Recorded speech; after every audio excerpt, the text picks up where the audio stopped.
আসসালামু আলাইকুম এভরিওয়ান, কি অবস্থা সবার? কেমন আছেন সবাই? আমি আলহামদুলিল্লাহ ভালো আছি। আপনারা কেমন আছেন অবশ্যই জানাবেন, অন্তত সালামের উত্তরটা তো দিবেন। যাই হোক, তো প্রতিদিন আপনাদের সাথে অনেক কিছু শেয়ার করি টুকটাক। তো ভাবলাম যেহেতু ঘুরতে যাই বা কোথাও যাই, যেটাই করি আপনাদের সাথে মোটামুটি টুকটাক শেয়ার করি। তো তাই ভাবলাম যেহেতু বসুন্ধরা গিয়েছিলাম তো একটু শেয়ার করা যাক। তো গিয়েছিলাম বসুন্ধরা শপিং কমপ্লেক্স সিটি, সেখানে সবাই গিয়েছিল, যায় কম বেশি। তো আমি মনে হয় অধম মানে গেছি জীবনে প্রথমে এই দুইবার, এই ছোট্ট। যাই হোক, তারপরে গিয়েছিলাম ফোন কিনতে, ফোন কেনার জন্য গিয়েছিলাম। তো সাথে একটু ঘোরা দেখতে গিয়েছিলাম এখানে কেমন কি। তো সেজন্য চলে গিয়েলাম ফোন কেনার আর কি, যে গ্রাউন্ড ফ্লোর সেখানে চলে গিয়েছিলাম। তো যাওয়ার পথে সাথে আমার মামা ছিল, আর ছিল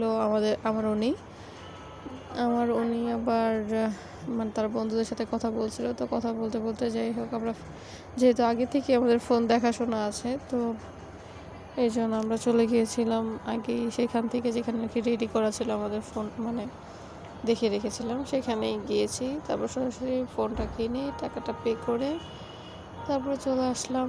সেখান থেকে চলে আসার পরে সেখানে আর কি টাকা দিচ্ছিল সে, তাই একটু ভিডিও করছিলাম। তো তারপর সেখান থেকে টাকা দিয়ে এখানে আবার একটু, যেহেতু ফোন কিনেছি তো একটু ভিডিও করলাম, তো ছবি তুললাম। সে দেখছিল, সে আবার বসে বসে সব ঠিক আছে কিনা, যেহেতু দোকানে থাকতেই সব চেক করে নেওয়া ভালো।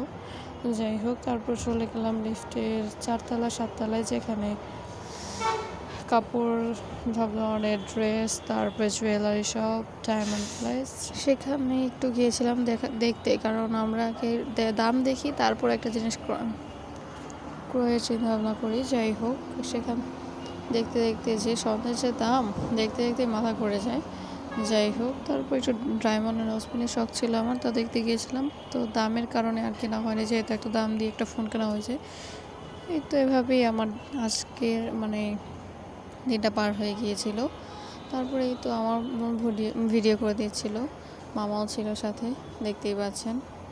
যাই হোক, এবার তারপরে শেষে যাওয়ার সময় আমরা একটু ছবি তুলেছি, লাচি খেয়েছি। আল্লাহ হাফেজ সবাইকে।